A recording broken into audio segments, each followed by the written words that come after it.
ধিকে ধিকে আগুন এখনো জ্বলছে, ধোঁয়া ঘিরে ক্রমশ বাড়ছে ধোঁয়াশা। আনন্দপুর অগ্নিকাণ্ডে নানা প্রশ্নের জট।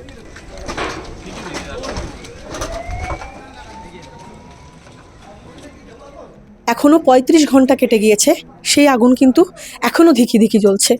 আমি একটা ঘর দেখাতে বলবো। এটা বোঝা যাচ্ছে না যে এই ঘরটা অ্যাকচুয়ালি কী ছিল, কিন্তু যে আসবাবপত্রগুলো দেখা যাচ্ছে তাতে বোঝা যাচ্ছে এটা কোনো অফিস রুম ছিল। আলমারি রয়েছে, যে সমস্ত আসবাবপত্র সেগুলো আগুনে ঝলসে গিয়েছে, গলে গিয়েছে। মঙ্গলবার ২৭ জানুয়ারি অগ্নিকাণ্ডের ৩২ ঘন্টা পর ঘটনাস্থলে দমকল মন্ত্রী সুজিত বসু। এই জায়গাটা একটা যৌতুকগৃহের মতো। আমরা যা দেখলাম যে এখানে যেমন একটা মোমো ফ্যাক্টরি ছিল, তেমনি তার পাশে একটা ডেকোরেটরের গোডাউন ছিল, প্রচুর দাহ্য পদার্থ তার মধ্যে ছিল। ইতিমধ্যে আগুন কন্ট্রোল হয়েছে, আর গাড়িও আমরা রেখে দিয়েছি এখানে। একটু আগে আমি ডিজির সাথে কথা বলেছি, ফায়ারের কিছু দেখতে পাইনি আমরা। যে ফায়ারের প্রোটেকশনের জন্য যে সমস্ত জিনিস থাকা দরকার সেগুলো আমরা দেখিনি। আমাদের ফায়ার অডিট হয়, ফায়ার অডিট হয় না তা না, এটা আমাকে দেখতে হবে এখানে ফায়ার অডিট হয়েছিল কিনা, এটা আমাদের দেখা দরকার আছে। সেটা এনকোয়ারি করব। এনকোয়ারি আমাদের প্রত্যেকটা কেস হয়, আমাদের সমস্ত জায়গায় ফরেন্সিক হয়, এখানেও সেগুলো হবে, তার ব্যতিক্রম কিছু হবে না।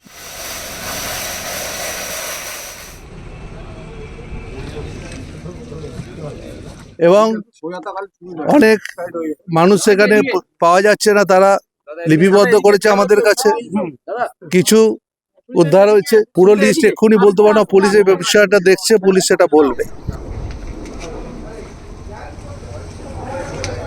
পুলিশ সূত্রে খবর যে এখনো পর্যন্ত ৮ জনের দেহাংশ পাওয়া গেছে, কিন্তু বাকিরা যে নিখোঁজ তারা আদপেও প্রাণে বেঁচে আছেন কিনা তা কিন্তু এখনো পর্যন্ত জানা যাচ্ছে না।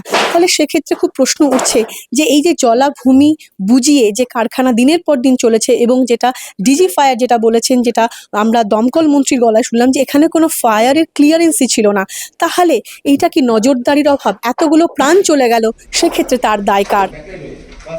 ফুলের ডেকোরেশন সংস্থার বিরুদ্ধে ইতিমধ্যে শতপ্রণোদিত অভিযোগ দায়ের করেছে নরেন্দ্রপুর থানা। আগুনের আতঙ্ক ছড়িয়েছে স্থানীয় বাসিন্দা আর আশেপাশের কারখানায় কর্মরত শ্রমিকদের মধ্যেও। ভয় লাগছে নিজেদেরও? হ্যাঁ, নিজেদের তো ভয় লাগবে। আমরা এসে শুনছি তো, আমরা তো ওটা ঠিক জানি না, আমরা এসে শুনছি যে এই পরিস্থিতি। আমরা অন্য কাজ করছিলাম, কাজ করতে গিয়ে দেখছি আমরা ছোটবেলা থেকে এখানেই মানুষ। আগে পুরো মাছের ফিশারি ছিল, আর ওই ধারেরটা ধান জমি ছিল। যখন বিক্রি হয়ে গেল তখন সব কোম্পানিরা বুঝিয়ে নিল, নেওয়ার পরে এইসব তৈরি করেছে। কবে থেকে এই কারখানাগুলো হওয়া শুরু হলো? এই তো কদিন আগে হলো। কয়েক বছর আগে? হ্যাঁ। দুর্ঘটনাকে কেন্দ্র করে শুরু রাজনৈতিক চাপানুতর। পুড়ে ছাই হয়ে গেছে, সংখ্যা বলা যাবে না কারা ওখানে ছিল। চোখের সামনে এই ওয়েটল্যান্ডগুলোকে বিক্রি হতে দেখেছি, চোখের সামনে অবৈধ নির্মাণ হতে দেখেছি, এবং চোখের সামনে আমরা আলোচনা করতাম যে এরকম একটা দিন হবে, কারণ ভেতরে কিচ্ছু নেই। জানা যাচ্ছে তাদের তো কারখানাটাই তো, বা যে এই মোমো তৈরির যে ম্যানুফ্যাকচারিং, ওটাকে রান্নাঘর বলা যাবে না কারখানা বলা যাবে, কি বলা যাবে জানি না, কিন্তু সেটা তো তৈরি হয়েছিল একটা বেআইনি জমির ওপর জলা জমি ভরাট করে।